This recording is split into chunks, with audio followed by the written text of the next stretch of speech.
before I can just swipe in the last. Yeah.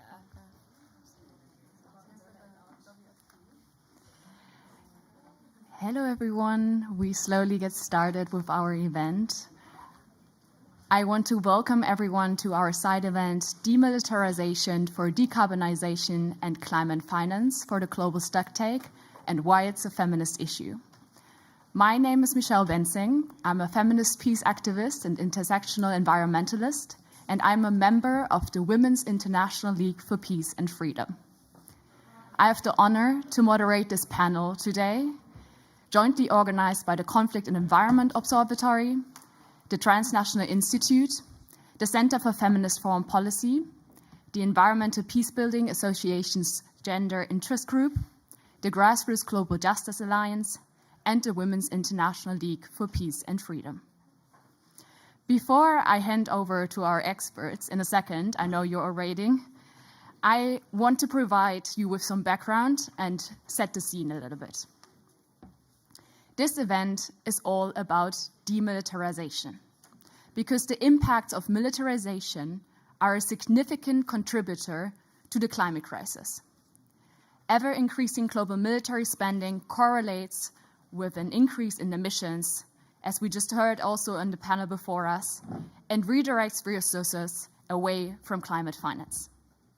Yet all this is largely ignored, also here in Bonn. Therefore, the aim of this event is to discuss the lack of recognition of the significant threat that militarization poses to the implementation of the Paris Agreement within the global stocktake. With peace mentioned at the program of the COP28, it is crucial to address the need for demilitarization in the run-up to COP. We need to put the topic on the agenda. Our diverse set of panelists, which I also welcome here, of course, will provide you with some key data on military emissions, military spending, to highlight gaps and also entry points for discussion regarding the GST, climate finance, mitigation, adaptation, and more. Some of our panelists will furthermore share from an intersectional feminist standpoint evidence of case studies that they discuss and lived experiences around militarization and climate impacts from their communities.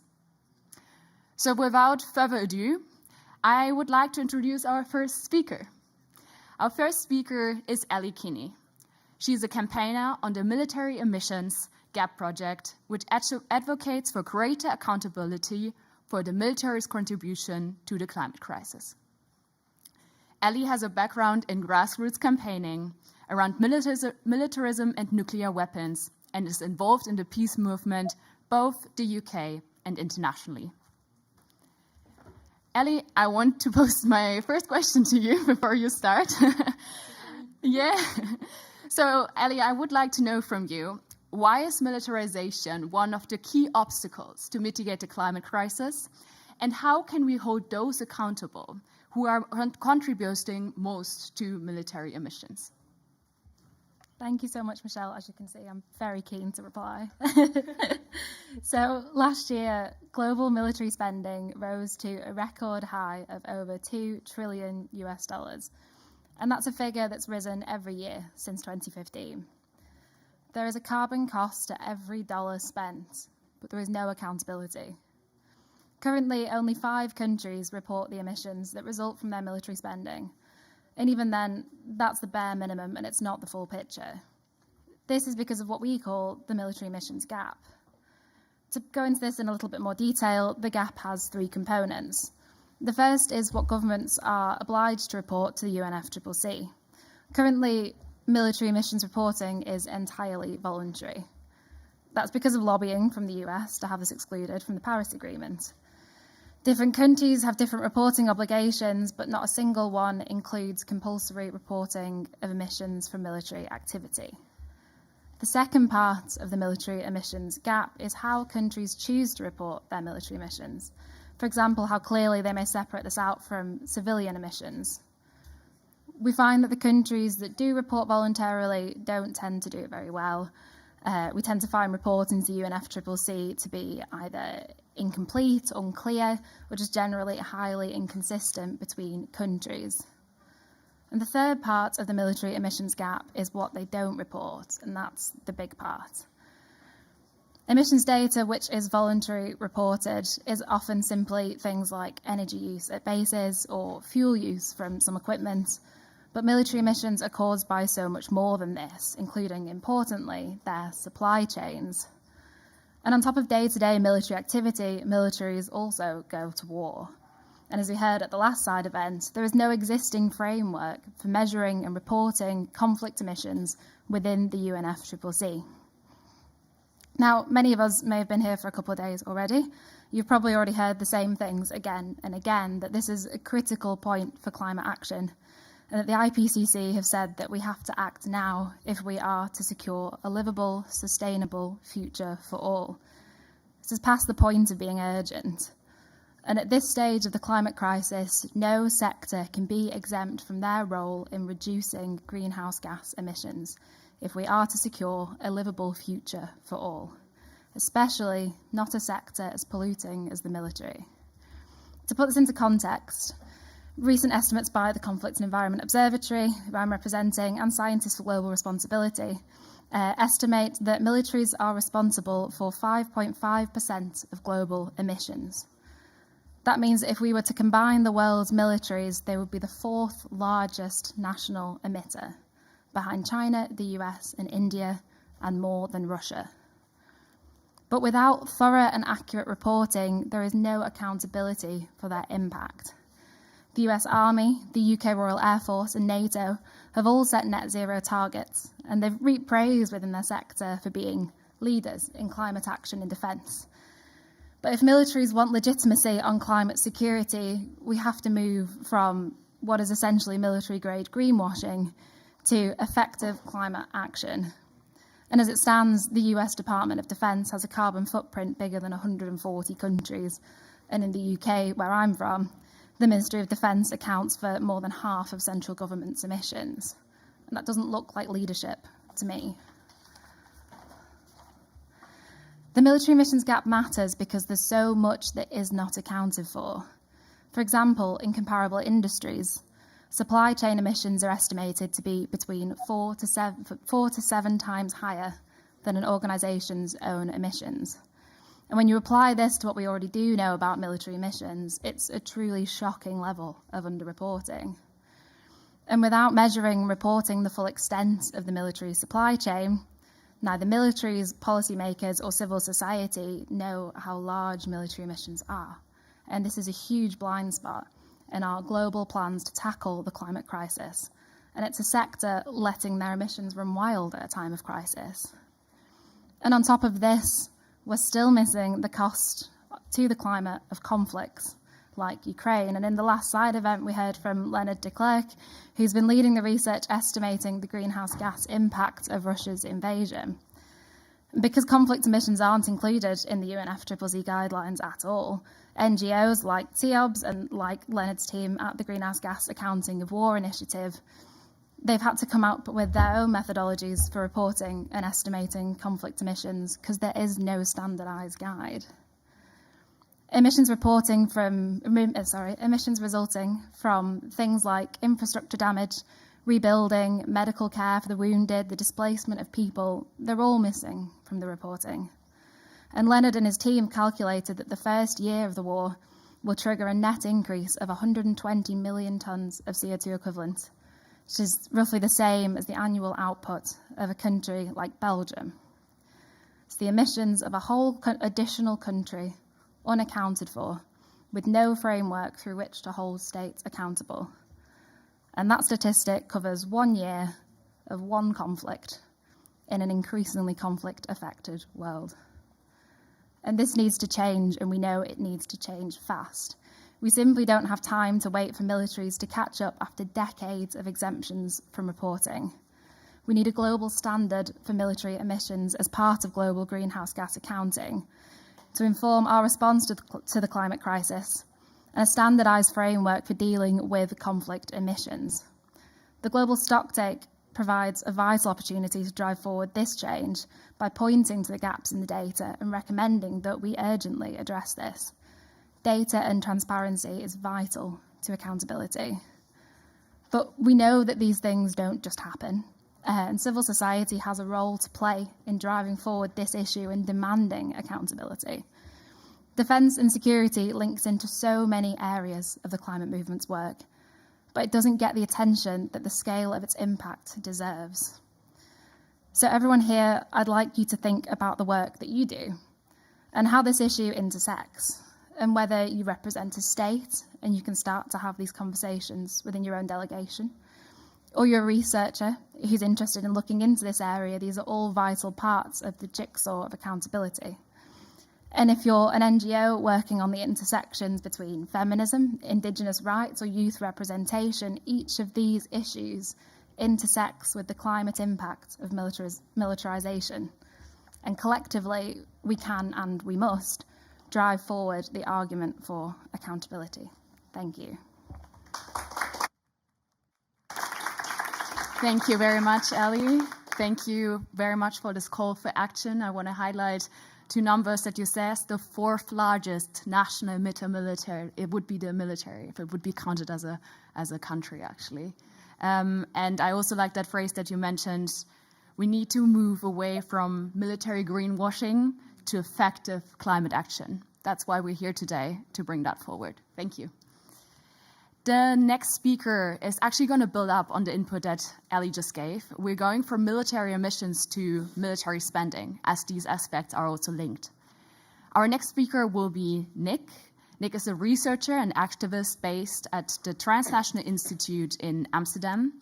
He has worked for climate justice, migrant justice, and for peace for more than 25 years. He is also the co-editor of the book The Secure and the Dispossessed: How Military and Corporations Are Shaping a Climate Change World.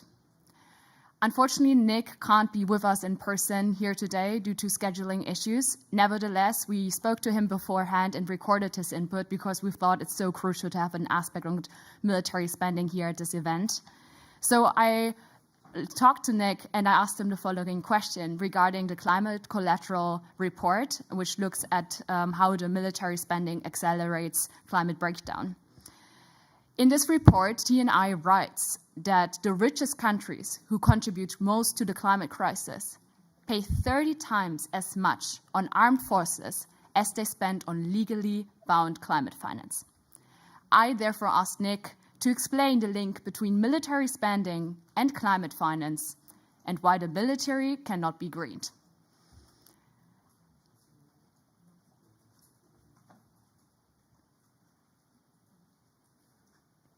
Thank you very much for the invitation. I'm very honored to be part of this event with some really great women activists and practitioners on this panel working for peace and justice.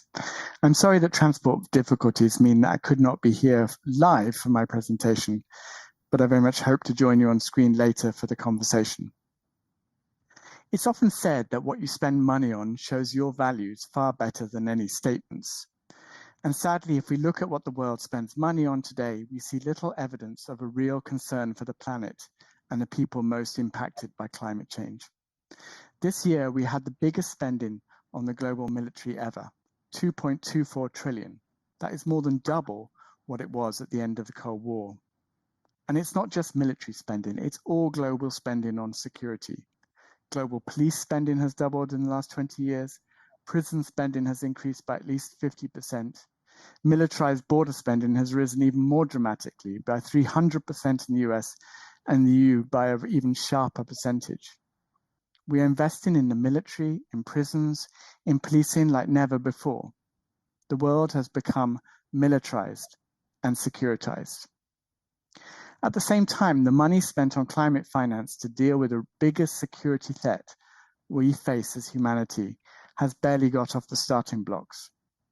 The richest countries pledged as far back as 2009 to provide $100 billion a year to low-income countries to help them mitigate and adapt to climate change. Yet 14 years later, the richest countries still haven't kept their promises. And this $100 billion they promised is just a drop in the bucket of what is needed. I want to briefly explain 4 reasons why I believe military spending and militarism is literally costing us the earth. The first, as Ellie shared, is that every dollar spent on the military is making the climate crisis worse as it increases emissions. Most military spending is not going on troops, it goes on energy-intensive military equipment like fighter jets, naval ships, tanks or missiles.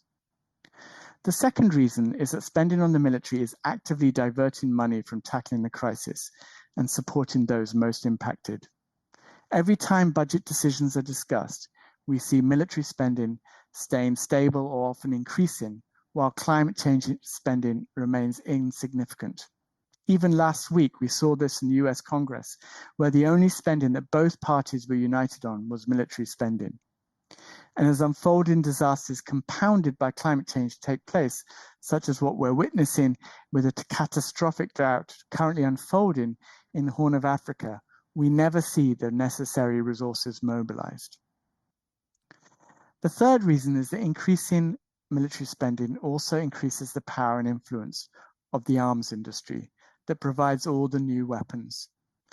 In the wake of the Ukraine war, the profits and share prices of these arms dealers are booming like never before, and with it, their power and influence over governments worldwide.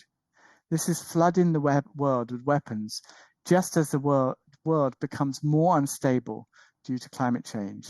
This is clearly a recipe for disaster. All of this means that although it would be a big step for the UNFCCC to start counting military emissions properly, it is not enough. The truth is, there is little evidence that the military can be greened. Sure, solar panels can be put on military bases, but there are yet no alternatives to the vast amounts of fuel used by fighter jets, ships, and tanks. Batteries aren't powerful enough and have their own big environmental costs. Hydrogen is rarely green. Sustainable air fuel cannot be produced without immense land use. And meanwhile, other technologies are just largely pipe dreams. A military that is sustainable and functions within planetary limits is ultimately a smaller military than the one today. In other words, we're going in the wrong direction. And as we move towards conditions of more extreme weather and climate instability, we need to be investing that money in tackling the causes of climate change, not just dealing with the consequences. Investing in the military is investing in war rather than peace.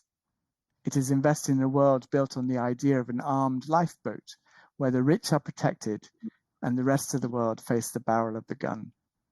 True security for everyone at a time of climate crisis can only come through justice and peace.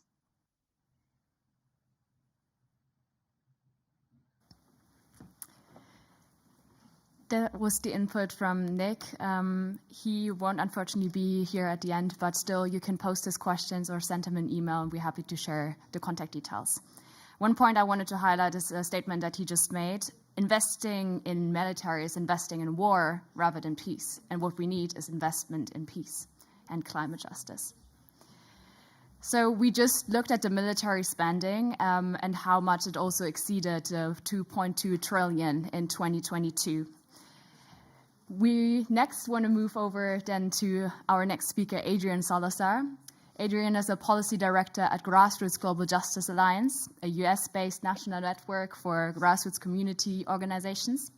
He's a researcher and climate justice policy advocate who has worked on local to national to international climate campaigns for more than 15 years. So, Adrian, as we just heard, the military spending has exceeded to $2.2 trillion in 2022. But of that, by far the largest contributor comes from the US military at the end.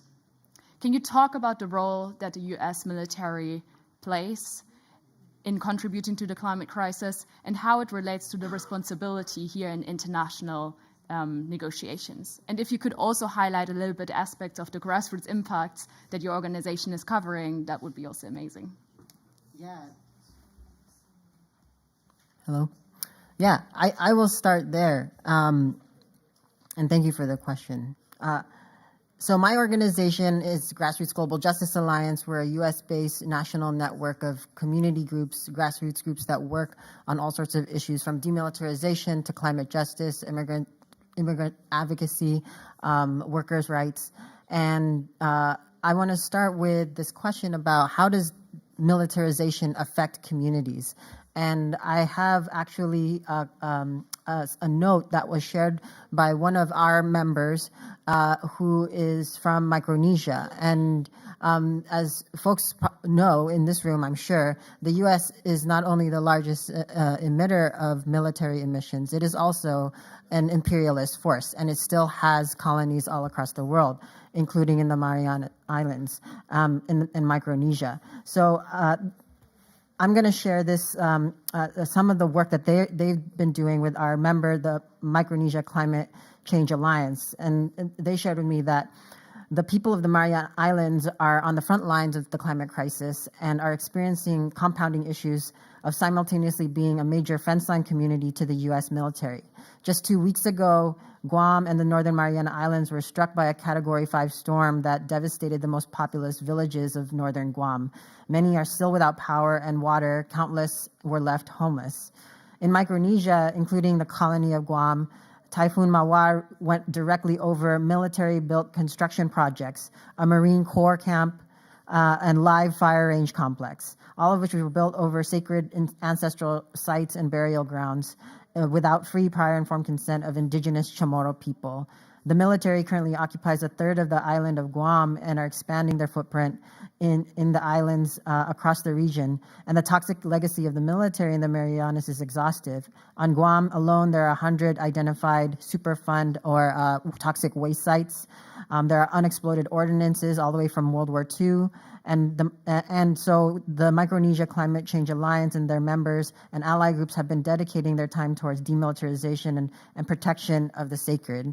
And so I just wanted to start with that story from one of my good friends and comrades, Muñeca de Oro, who lives in the Mariana Islands, and share what people are dealing with when we talk about militarization and the intersection of pollution. As Nick mentioned, you know, the militaries around the world are contributing a massive amount to climate crisis, and in the United States, that amount is exceedingly unfathomable. The U.S. spends more money on its military than the next 10 countries combined.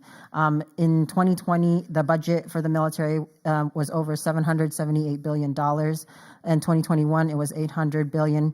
And this past year, 2022, it exceeded $877 billion. And as folks have already said on this panel, that translates to impacts in pollution, in carbon emissions. And so the kinds of experiences that Muñeca has had are a direct result of this colonial driving engine of the U.S. government. The U.S. military has been engaged in wars for oil, as we know, from Iraq to Afghanistan and all over the world. And climate change and border militarization are inextricably also linked. And of the emissions that the U.S. government is contributing, 77 to 80% of all federal energy consumption comes from the U.S. military. That's almost 80% of emissions from the U.S. government are from its military operations. So I just want to reflect there that the military, when we talk about military emissions, we cannot talk about it in the global context without naming the elephant in the room, which is the U.S. government and the U.S. military, right? And when we come into the halls here, and the U.S. and other large polluters are talking about the targets that they're setting for reducing emissions, and military pollution and emissions are a taboo subject, it is like we cannot take at face value the commitments they're making and the posturing they're making, because if military emissions are not even on the table, then these governments are, especially the U.S. government, are operating in a two-faced way, right? So I'll conclude in sharing a couple more stories from what is happening in the U.S. Because of the military's continued pollution. In Hawaii, the U.S. Navy has displaced thousands following a fuel leak in Oahu in the Red Hill fuel facility, and the U.S. Navy knew about tanks that were leaking and did nothing. And over 100 million gallons of fuel have yet to be removed from deteriorating tanks. And one of our members is in New Mexico, in Albuquerque. They have worked diligently advocating for the cleanup of a fuel spill, a fuel leak from a network of underground pipes and tankers that were used to store air fuel by the military bases in Kirtland Air Force Base in New Mexico. And so this just, I just want to reflect that the pollution of the United States government impacts people at home and it impacts people abroad. There's nothing that the U.S. government does outside of its borders that it hasn't already done to its people and its colonies. And it's continuing to do so. And so when we talk about climate justice, when we talk about addressing reducing emissions and the ballooning of military spending across the globe, we cannot ignore the U.S. government's role in that. There's no climate justice without demilitarization. Yeah, I think we can clap for that. There's no climate justice without demilitarization, and there's also no gender justice without demilitarization. All these aspects are connected. And I just want to say thank you for highlighting these examples as well of grassroots communities, because that's really what this event also intends, really to highlight these voices of those impacted by militarization and the climate crisis. Thank you, Adrian. I want to pass on now to our guest who's online, our speaker, Marisa or Ensor. Marisa is the chair of the Environmental Peacebuilding Association's Gender Interest Group and a senior research fellow and adjunct professor at Georgetown University. Marisa, I want to ask you the following question. What steps can be taken to ensure that climate action, including also climate finance, as we already heard from Nick and now also from Adrian, and loss and damage, which has also been concluded at COP27, right, Loss and Damage Fund, tackles root causes such as militarism and carbonization, not only the symptoms, and does so from an intersectional and feminist perspective. Marisa, over to you. Well, thank you very much for that introduction and for that question. I'm honored to have been invited to join my fellow panelists and all of you in the audience, even though I cannot be there in person, on this side event that touches upon a number of vital, complex, and interrelated issues: demilitarization, decarbonisation, and climate finance from a feminist perspective. Now, under the Paris Agreement, countries are not compelled to disclose the greenhouse gas emissions produced by their military operations. This has already been mentioned. Research data nevertheless indicates that the world's militaries are responsible for an estimated 5.5% of all greenhouse gas emissions and collectively produce more carbon dioxide per year than nearly every country. One thing that the Paris Agreement does do, which is of course related to both greenhouse gas emissions and climate finance, is recognize the importance of, and I quote, averting, minimizing, and addressing loss and damage. Loss and damage can be averted and minimized by curbing greenhouse gas emissions, and this would be the mitigation, the first pillar of climate action. Parties at COP27 recommitted to the 1.5 degree goal. While this commitment is a positive outcome, of course, mitigation efforts remain grossly inadequate. Scientists predict that under current emission trends, the world is heading towards a warming increase of between 2.1 and 2.9 degrees, which would cause irreversible impacts for people and planet. This brings me to the second pillar of climate action, adaptation, which involves taking preemptive action to protect communities from these adverse consequences of climate change. Addressing loss and damage is the third pillar of climate action. It involves providing palliative assistance to people that have already experienced climate-related impacts. At this point in time, scaling down our emissions and building resilience against climate change, while absolutely imperative, can only take us so far. some negative impacts and damages are now unavoidable. This climate change-induced loss and damage is affecting and will continue to affect everyone, but not equally. Women and girls, particularly those living in rural communities at risk of economic marginalization in the global south, bear the least responsibility for greenhouse gas emissions, but are experiencing the worst impacts of the climate crisis and the greatest loss and damage. Before I elaborate on this point, I'd like to briefly address what we mean by loss and damage. There's no official definition of loss and damage under the United Nations. Loss and damage refers to the destructive impacts of climate change that cannot be or have not been avoided by mitigation efforts, such as reducing greenhouse gas emissions, or adaptation strategies, such as adjusting to and building resilience against current and future climate change impacts. The combination of economic and non-economic loss and damage multiplies existing threats, exacerbates vulnerability, and disproportionately impacts marginalized people. These include women and girls in all their diversity and across gender identities and sexual orientations. Our current state of global climate insecurity points to patriarchy, predatorial extractivism, and militarization as structural drivers of the climate crisis. Militarization affects women's lives in both the private sphere of the household and in the public sphere of states, markets, and other institutions. In the private sphere, militarization reinforces patriarchal values in society.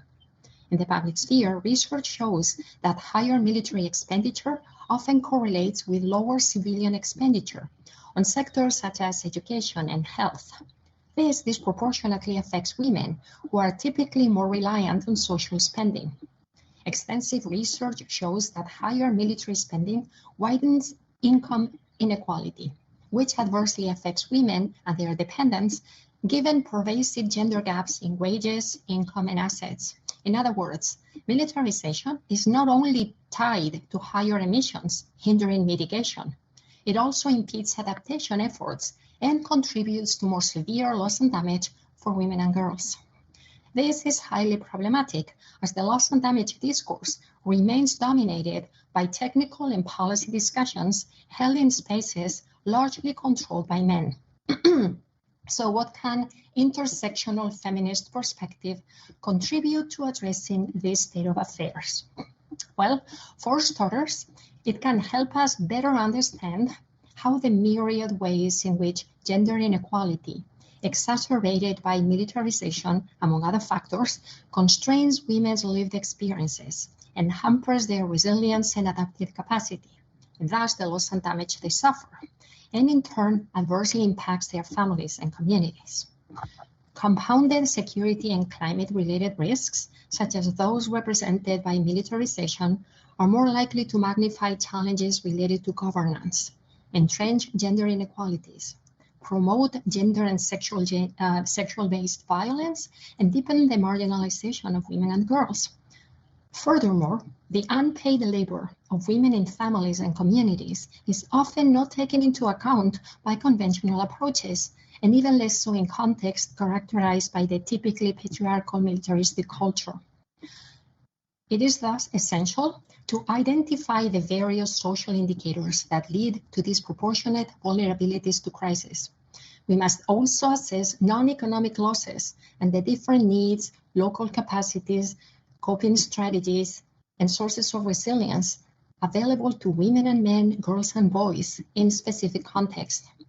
At the community level, women are actively engaged in implementing holistic solutions linking care work with the protection of the environment and local living conditions.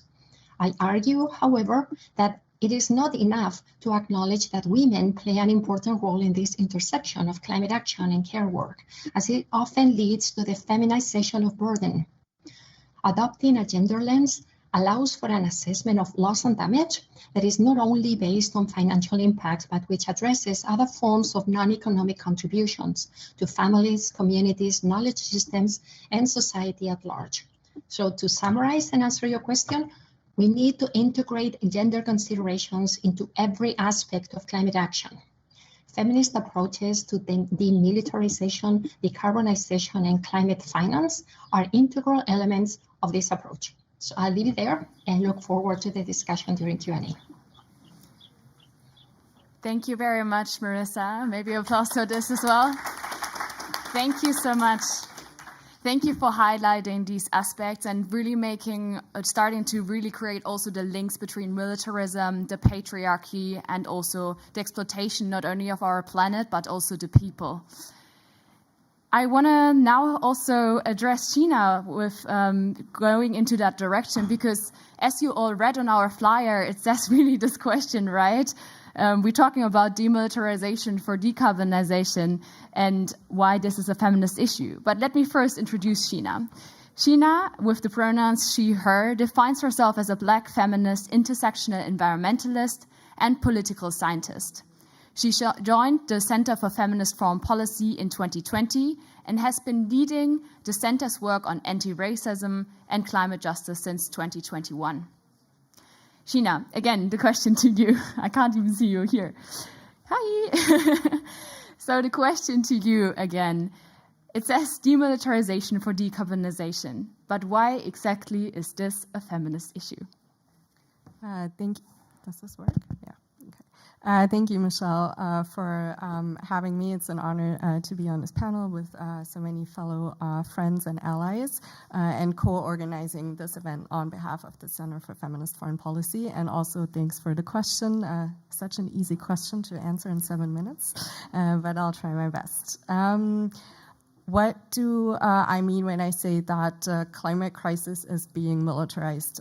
So I would like to start there first.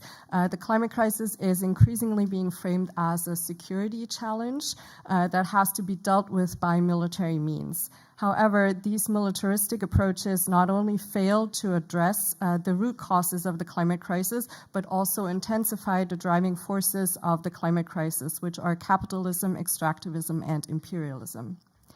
First of all, it is clear that the climate crisis is a security issue because obviously it threatens the life and livelihood of people, and especially people who are already at risk and face various forms of oppression. Black and indigenous people, disabled people, children and youth, older people, LGBTQI plus individuals, low-income people, and people in the so-called global south. Yet the climate crisis is a security issue we cannot, and I want to say this very clearly, we cannot solve with military means. So in order to truly and sustainably address how the climate crisis leads to insecurity for many people, we need to redefine security and unlink it from militaristic understandings.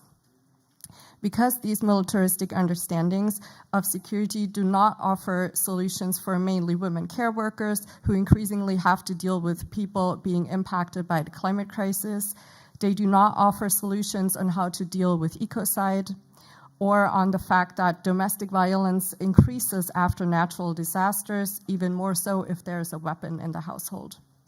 And they do also not offer solutions for the linkages between sexual and reproductive justice and climate, or maternal health and climate. All these issues impact people's and specifically women's security, but will never be solved by any military. Because, and this is my second point, many people and governments tend to forget that the military as such may be, or often is, a perpetrator as well. Not only are militaries huge emitters, as we've heard before, but militarization as a process poses a direct threat to marginalized and oppressed groups, and often specifically targets women activists in all their diversity and indigenous activists. Most of you know the sad and rising numbers of environmental defenders that are killed or go missing every year, frequently with state support. But also when we look at the militarization of borders, on the one hand, that has also been mentioned before, and the fact that most climate refugees or climate migrants tend to be women, who then again face issues such as sexual and gender-based violence during flight or decreasing maternal health. The previous speaker, Nick, also mentioned how there's a lot of funding going into prisons, going into borders, military and police. And I guess most of you also know who then faces, again, the outcome of this financed state violence, which, again, are mainly Black and Indigenous people. And on a more abstract level, we also know that a country that does not prioritize gender equity is also more likely to exploit its environment or the environment in general. And there are so many more examples. So obviously, I'd say this is a feminist issue. Feminist analysis challenge militarization and securitization narratives of the climate crisis and call for responses rooted in global cooperation, compassion, care, and justice. Feminist security scholars argue that security is gendered and show that demilitarization threatens lives and livelihoods disproportionately affecting marginalized people. Feminists also often identify and tackle the core challenges in the militaristic ideology and propose societal changes on all levels. It's about time that we all work together to move on from the glorification of militarization and militaristic culture to a culture of peace, because core feminist values are essential to everyone's lives and intersectional justice and liberation. Lastly, I want to quickly turn to climate finance. It's also been mentioned before, but money obviously is not infinite, and clearly military spending diverts resources away from climate action and obstructs transparency and accountability. There is no obligation, we've also heard this before, from countries to report their military emissions, and unfortunately, no clear picture of climate finance. But from the limited numbers and information we have, we know that on average, military spending in Annex II countries is about 15 times or even sometimes 30 times higher than climate finance. And that military spending has been also increasing in the past years since 2020, actually. And we see then on the other hand, though, that there's a clear gap in climate finance, especially when it comes to climate action by feminist activists, by critical activists, and frontline defenders. To round this up, I just want to quickly say that on this topic, WIDU and CFFP have actually just published a short paper which challenges the securitization and the militarization of the climate crisis, underscoring the climate crisis as a human rights and a feminist issue. And this report is mainly based on the expertise of 10 feminist, anti-militarist, and environmental experts across the world. And you can find the publication on both WIDU's and CFFP's website. And if I may, at this point, just a quick shout out to Mara, Alex, Danny, and Michelle, who have made this report possible.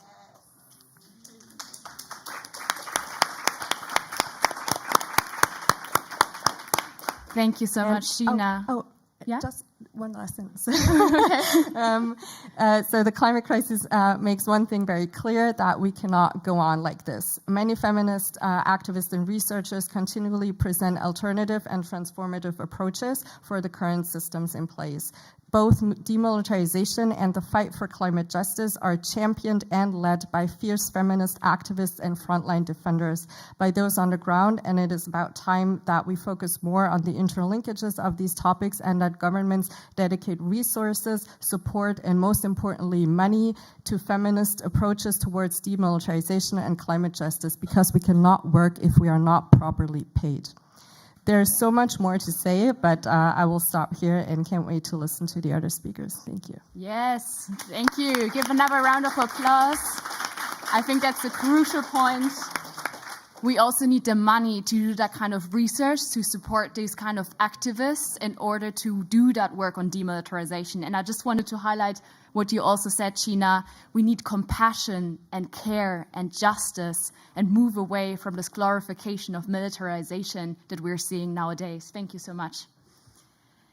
And with this, I want to move over to Edwick, who's also joining us.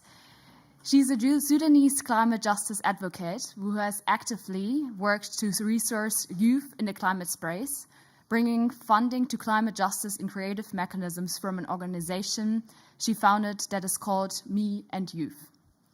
However, Edwick joins us today from a newly sparked initiative known as Climate Youth in Conflict to address the survival, needs of many from her home, where repositioning under the synergies of climate and war conflict has been difficult. Ishraq, I would like you to talk to us about a context that's really close to you. So I would like to talk about the case study of Sudan and want to ask you, what are your takes with regards to the current situation in Sudan, given the recent and ongoing clashes taking place between military and also paramilitary groups? And what does this mean for those who are displaced due to conflict? First of all, I just wanted to quickly put this awareness space. It's heavy what we've just heard. It's quite hard on our hearts, and it's also a reality that we're living in, and back home that reality exists to now. The impact of militarization is way beyond what I can say here today. I'm not an expert, but I come here with my heart, and I come here with stories that have really put a lot of people in struggling situations, and the confusion of it all as well. And it's not just about the spending that's happening in military, but how that military, once it's done its impact on the ground, how that looks once that's over. And I guess I'm here to just kind of address the clashes, which I won't blame you if many of you don't know about it. But Sudan has gone through a continuous kind of more than 3 decades oppression under a regime that continuously pushed military rule. And when finally we stood up to ask for civilian rule under one of the most world's amazing kind of demonstration of peaceful protest and what that actually means, and that compassion that my people hold. And then once we've kind of come to terms, military has stood up and said, you know, your voice doesn't matter. And in the end of the day, we will rule. And so the ruling came to what about today, the clashes that have recently sparked in April 15. And this is a war that is mostly a fight between the paramilitary groups and a military group, and just leaving civilians under that crossfire. And this really explains the progression as well on the climate aspect, how that looks like when we speak about the value that's being put in military. Our fellow panelist from TNI, he spoke about this, and he addressed how, you know, when you see spending there, that means there's more value to that aspect, rather than how climate mitigation efforts and adaptation efforts are needed. And Sudan is in a space where it's also under high debt. It's in the debt crisis. And yet there seems to be more priority towards the military and the spending that needs to be done there to kind of push that ruling. And then we're also in a space where climate crisis has really affected millions throughout time. And this is people that are marginalized in areas that you and I don't see, we don't speak of.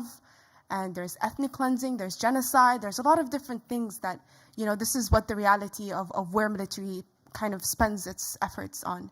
So when we talk about the NDCs that were meant to be out of Sudan, there was a lot of priority towards how can we build solutions and spend money in solutions that can help communities that are facing flood crisis and drought at the same time. But instead, we're seeing now that these communities are facing 2 realities, and it's also war during that point in time. And how did that war come about?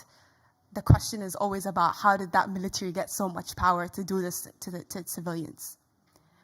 And what's happened now is that a lot of people had to evacuate and leave their homes, but then they've gone to areas that are also of high flood risk. So the reality is that I do want to survive today, but then tomorrow there's going to be a flood as well, and I don't know what to do about that. And that's just the crisis in Sudan. So it's really, it's not easy kind of addressing this, and it's not easy also understanding the realities and how we can combat that, while also, you know, knowing how we can combat the climate crisis at the same time. So it's only exacerbating the issues of climate, and the hazards they include something that was so bizarre, which we've seen MiGs out of nowhere flying on top of Khartoum. There was this one specific picture of a MiG, I think 24 Fulcrum, and it was just like flying around Khartoum, and it was never seen before. And it's like, where did that even come out from? And people are just looking up, and children are coming out to see this, and instead they're being shot dead. And you know, that's just the reality of how the streets look like right now in Khartoum.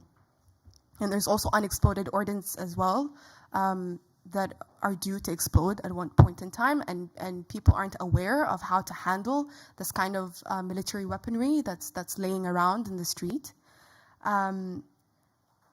So yeah, I think if we want to speak about the tremendous national efforts that need to be done, we also need to speak about the military kind of spending that's been done there and how that's unfolded to the events. You know, it's a struggle for power, and this is more about kind of pushing each other that I have the military power to do this, and we should have avoided that. And I hope that this is also for you to be aware that it's not only happening in Sudan, it's happened in multiple areas, but we just don't hear about it.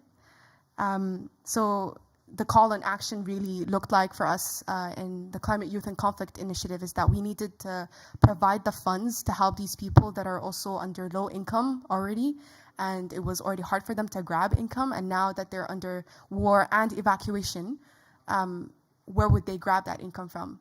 So at the Climate, Youth and Conflict, we just stood for these national efforts to support each other.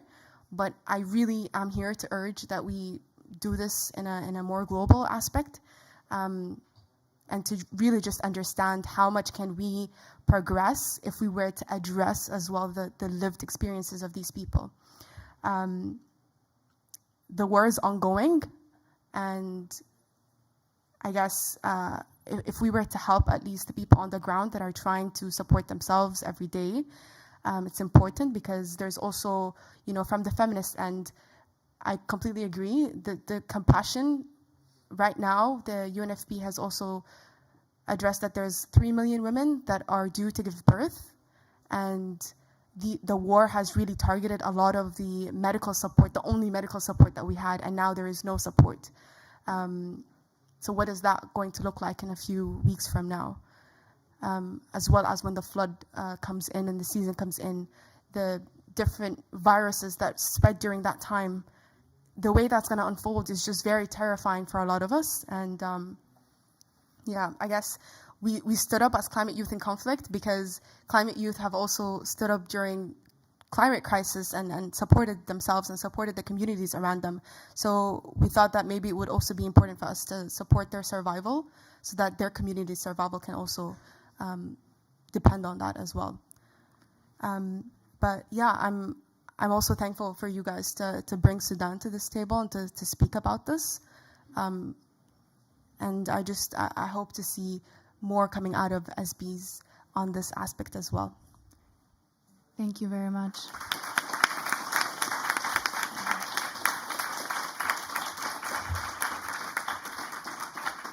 Thank you so much for being here at this panel and for highlighting this crucial issue. And yeah, we stand in solidarity, and we also have the same hopes that more on this comes out of the SB and then also COP28. Thank you.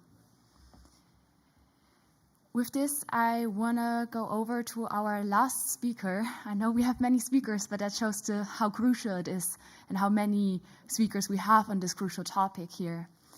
I want to go over to Edwick Madzimure. Edwick is the founding director of WILPF Zimbabwe, the Women's International League for Peace and Freedom, and alternate regional representative of WILPF Africa.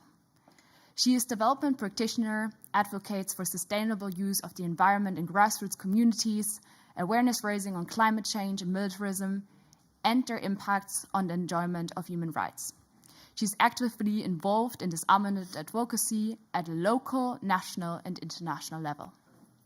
Edwick unfortunately can't join us online today because the internet connection is not stable enough from Zimbabwe. So we discussed with her that she record her input as well so that we can show it to you here today. So we asked, I talked to Edwick, and we talked about marginalized communities and how they are disproportionately and differently impacted by militarism and the climate crisis. But at the same time, those communities are also those fighting at the forefront and protecting their communities, for instance, from extractive industries.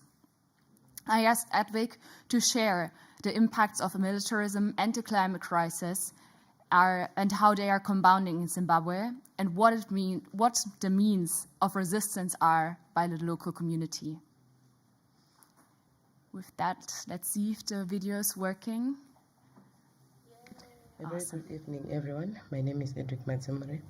So my presentation is going to be focused on marginalized communities, how they are affected by militarism and the climate crisis, and how they are also protesting against environmental degradation, pollution that is being caused by the extractive industries. So to start off with, I'll look at the impacts of the climate crisis on marginalized communities. I'm sure you're all aware that in Africa, most communities rely on rain-fed agriculture. So as a result of climate change, there are perennial droughts, and due to these perennial droughts, most communities are at a risk of food insecurity.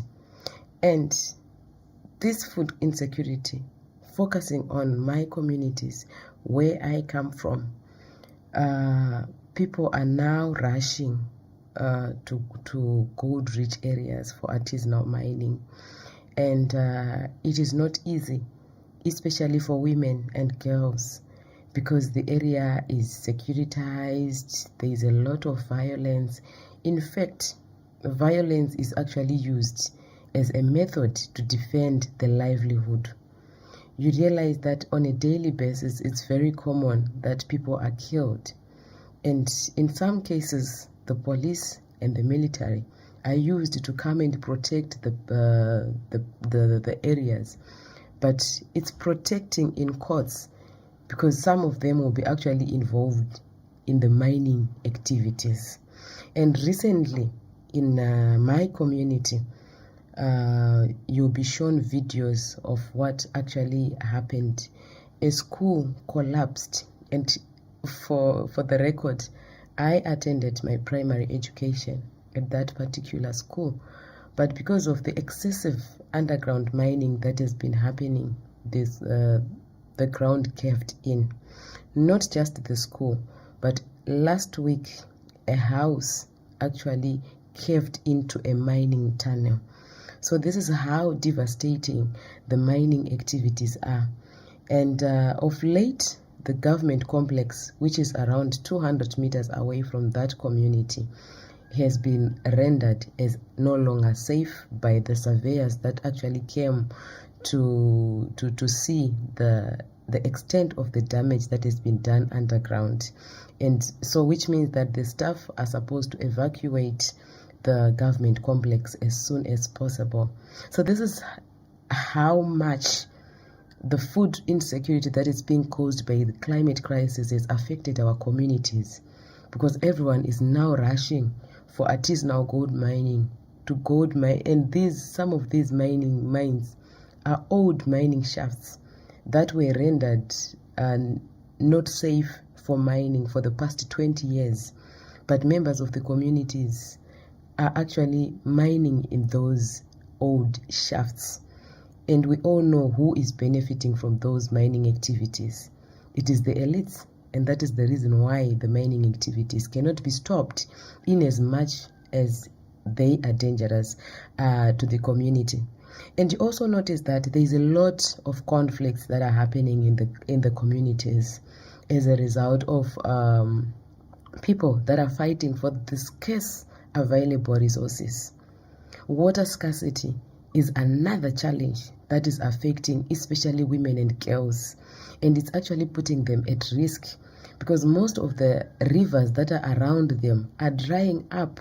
And why they are drying up is because of siltation, and siltation that is being caused by alluvial mining, that is also caused by stream bank cultivation. Because of the perennial droughts, people are now cultivating on the stream bank because that is the only way they expect to have high yields. But as a result, the rivers are silting, the rivers are drying up, and as a result, they have to walk for more or longer distances looking for water. And as they look for water, they are not secure. They are exposed to being raped, they are exposed to being attacked by animals, and it's also a factor that is contributing to gender-based violence, because I'm sure most of you know that in Africa, providing for water and managing water, it's a woman's responsibility. So if she can't provide for water, it's a challenge, and it's something that can contribute to her being punished, and the society normalizes that. And then even if you notice on the power hierarchy, the power structures, women are not in the power structures. They cannot decide, they cannot make decisions on how to ensure that they are safe and clean supplies of water in their vicinity. They are relying on unprotected sources of water, of which they have to walk for long distances, in order to ensure that they get access to water. Now, looking at how communities are also protecting and protesting against the mining activities that are happening in their communities. First of all, I have to make it very, very clear that especially for the Chinese that are mining, that are conducting business in our communities, there is a lot of violation of human rights, and the working conditions are rather slavish because people are not being paid, cultural rights are being violated, communities are being displaced, and without compensation, and then rivers are being polluted. And it's very important to emphasize on the importance of rivers because communities rely on those rivers for water. So when the water is polluted, it means that they are now exposed to a lot of diseases, which is also a challenge for these communities. So how then are they actually making sure that they protect their communities against the effects of the extractive industries, especially the foreigners that are coming into their communities? So in my presentation, I'm going to just give 2 examples. These are not all, but there are plenty of examples of how the communities are resisting. In November 2022, villagers in Marange, where these are diamond fields, they did a mass protest because they are languishing in poverty, yet diamonds are being extracted from their communities and they are not given any proceeds. But then the government actually gazetted that communities are supposed to be benefiting from the extraction of resources in their communities under the Community Share Ownership Trust, but that has not been fruitful. In Chiredzi, the Chilonga community has been resisting eviction for over 3 years. And in October 2022, 8 of the community leaders that were leading these protests were briefly detained for protesting. So this is what is happening in the communities, and some of them are actually monitoring the level of pollution that is happening in their areas, and they are reporting to civil society organizations that are actually helping them for litigation. So this is what is happening in the communities, and this is how communities are actually resisting the effects of the pollution and the land degradation and the environmental degradation that is happening in their communities. Thank you.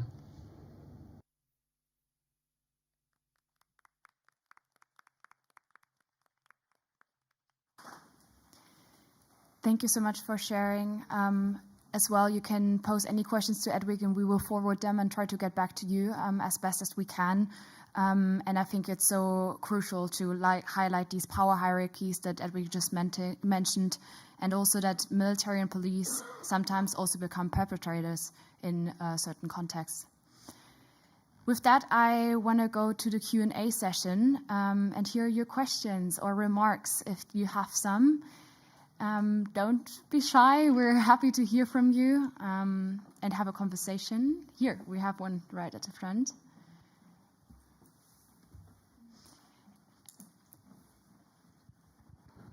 Thank you. Thank you so much. There's, wow, a lot to unpack. I just want to start first by thanking you, Michelle, and you, of course, WILPF, our partner to the Peace Track Initiative, and you, إشراق. يعني إحنا شعب يمني متضامن معاكم. We stand in solidarity with our sisters and brothers in Sudan. My name is Azar Salafi. I am a lawyer and a researcher that specializes on restorative justice and intersectional feminist policies, and I am the protection and advocacy officer at the Peace Track Initiative. So all that has been previously mentioned I've tried to process. But I was happy to see that Ishraq has unpacked the context more, because in this whole process, in this whole debate in the UN, it has been a very general conversation so far. So I'm happy that we are delving more deeper into the specific context of whether conflict, humanitarian and fragile settings. You know, Yemen, unfortunately, is one of the populations that have not families, but a population with high arms. You know, for each family, they probably hold one arm for each individual, and that is recorded. Unfortunately, this is traditional. We never had war because of that, but we have now a crisis, a conflict that has been ongoing since the uprising, the Arab Spring in 2011, and then exacerbating in 2015. I don't want to take much of the time, but I wanted to unpack several compounded intersectional crises that has impacted especially the gender aspect, especially women. Besides the structural violence, the patriarchal and tribal institutions, and the strict societal norms, we have the economic, humanitarian, health and climate crisis. Unfortunately, our soil is sad that there's either a drought or floods, and there's no escape from the situation. And unfortunately, I mean, there is, of course, a view for hope. There is a truce and a ceasefire now at the moment. However, the peace process remains very elitist, and this is where the peace track comes into play, because we try to localize and feminize the peace process by including women and the gender aspect, minorities also into the peace process. As I said, unfortunately, there is a ceasefire, but the consequences remain. And they remain, and they are leaving the people to solve these issues, whereby they remain disproportionately affected, especially women, girls, and the internally displaced persons. And actually, a funny part about Sudan, so many Yemenis have fled from Yemen to Sudan. And then when the crisis happened, they told them, oh, maybe it's safe now for you to go back to Yemen. So it's a non-ending cycle of abuse, I guess. Yes, go ahead. I just want to say that's also one of the points that I wanted to add in Sudan, which is that Sudan was actually a refugee hub for a lot of different nationalities from Iraq, from Yemen, from Syria. And this is why this is beyond what we can, put in numbers or like statistics. And the statistics that you're seeing today are 110% way less than what's actually the number. I agree, because that's the same happening in Yemen. 100%. What's being covered and what's being mediatized is really is not the same of what's really happening in the region, in the country. I'm really sorry. I just want to add one point. Yes, one more point. Not just one point because of the Feminist Peace Roadmap, because I wanted to highlight this. We appreciate the efforts of the feminist foreign policies, but the feminist foreign policies really missed out on a very crucial point, and maybe this way we can work together, hopefully in the future. We've developed a blueprint guiding framework for the peace process in Yemen through the Feminist Peace Roadmap. And it provides a very important subject which affects the region as a whole and the whole global society and all countries, which is the subject of the FSO Safer tank, which is about to spill in the Red Sea. If this spills, if this ship spills, it's a human catastrophe. And we tackled this with a lot of recommendations. However, it was not even mentioned in the feminist foreign policy, and I'm a bit startled by that. There's so much, honestly, to tackle, but just wanted to say thank you for this opportunity, and thank you for also including a lady from the MENA region. Thank you. Of course, thank you so much for sharing. I think it's crucial to also hear these contributions. We're unfortunately a bit tight on time, as we always are. I just wanted to see in the room if there are further questions. I'm just going to collect some more, like two more I see at the moment, and then have our panelists also reply. Thanks so much, colleagues. I think the conversation around, as my colleague has stressed, this issue of demilitarization has oftentimes been so far removed, or something that looks like, what climate negotiations looked like in the beginning, where it was talks about saving whales and all of those things, which were important, of course, but a very white lens into the actual problem, where people were feeling the impacts of climate because of, insufficient housing, not access to water and energy and so forth, and now we're getting somewhere. My question then becomes, noting that the demilitarization movement often shares those elements, right, where you don't find situations where we get real stories and pushing the boundaries of where the conversation should actually go. I'm interested in what could solidarity look like at localized and particularly national levels, right? And the question there is, what are some key policy asks that folks can begin to engage in, right, when we make particular demands and advocacy priorities in national, for those who are involved in national policy making, particularly towards ministries of defense, right?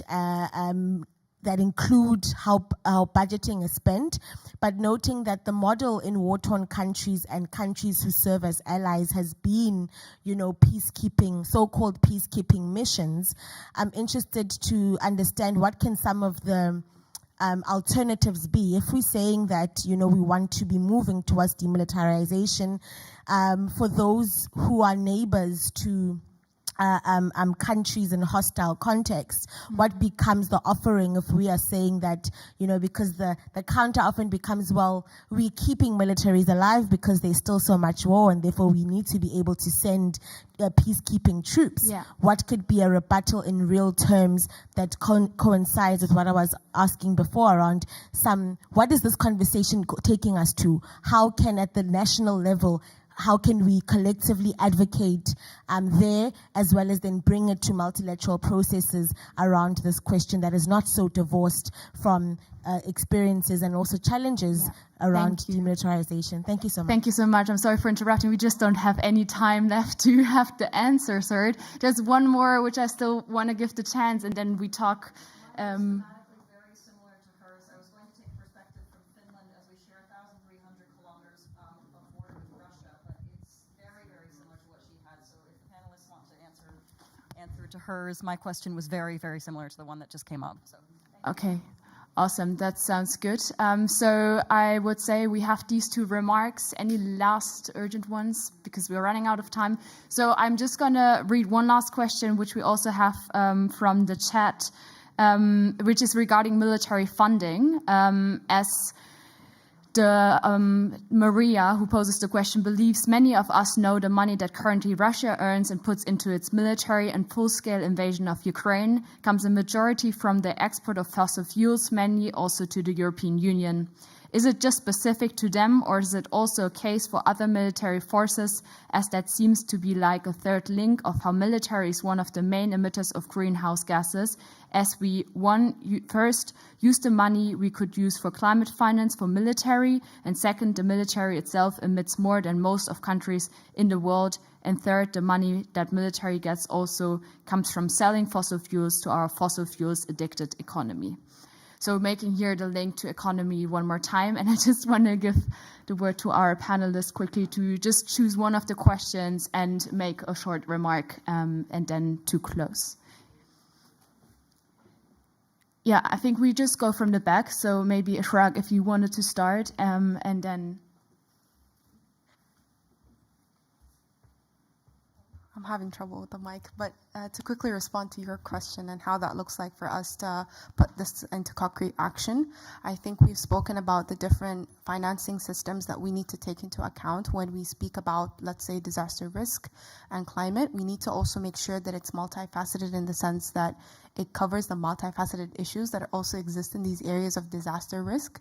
And loss and damage, which means that we have to take into account the lived experiences, which is somewhat hard to quantify trauma, but you have to take that into consideration so that you can make sure that when finance is being mobilized, it's also taking into account these different dual situations that they're living in. For instance, the conflict of war plus climate. So that needs to translate in the finance mechanisms that are being drawn up right now. And if we're going to talk about it, this is the time. Okay, Sheena, over to you.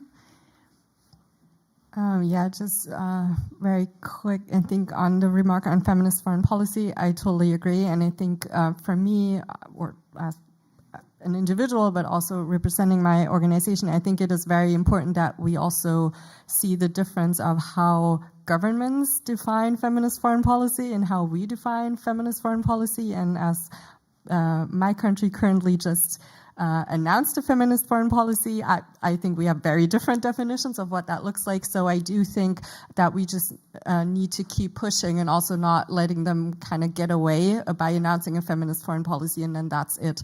But yeah, totally agree. And also to not have like one feminist foreign policy that fits all. That's just not going to work. Like I think it's important that we exchange knowledge, but a feminist foreign policy looks very different in every country.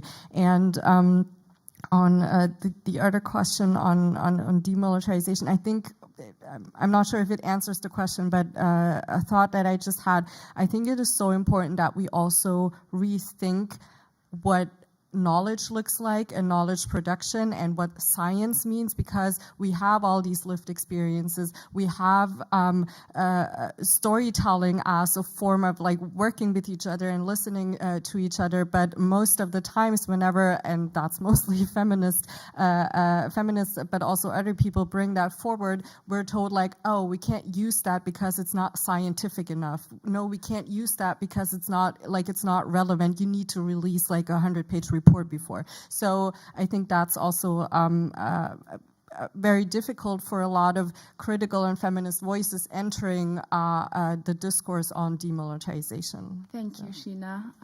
Yeah, that's for sure crucial to also raise the money for feminist research.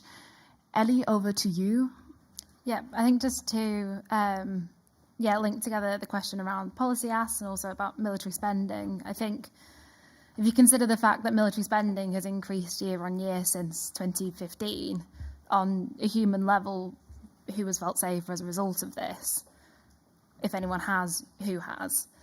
And I think there's a conversation to be had when we look at especially specific policy asks around how we reframe our approach to defence and security, that defence doesn't have to just be tanks and weaponry, but it's investing in things like peace building on a led and driven by local knowledge and local expertise.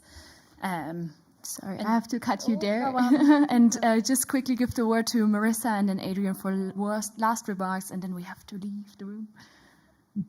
All right, well, in addition to everything that has already been proposed, I would also suggest to leverage the synergies between the climate change adaptation and the gender dimensions of disaster risk reduction. This has already been mentioned as well.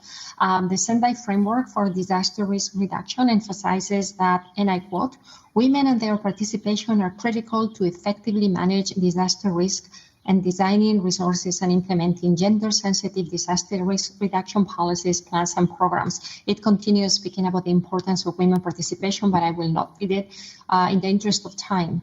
Now, at COP27 last year, developed countries agreed to develop a fund for addressing losses and damages in particularly vulnerable nations more susceptible to climate disasters.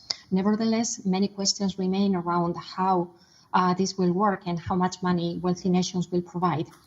This is something that will have to be resolved in the coming months and years. And so now we have the opportunity to ensure that this is done in a gender transformational manner and that the utilitas ante justitia principle, that is Latin for expediency before justice, does not prevail. Thank you.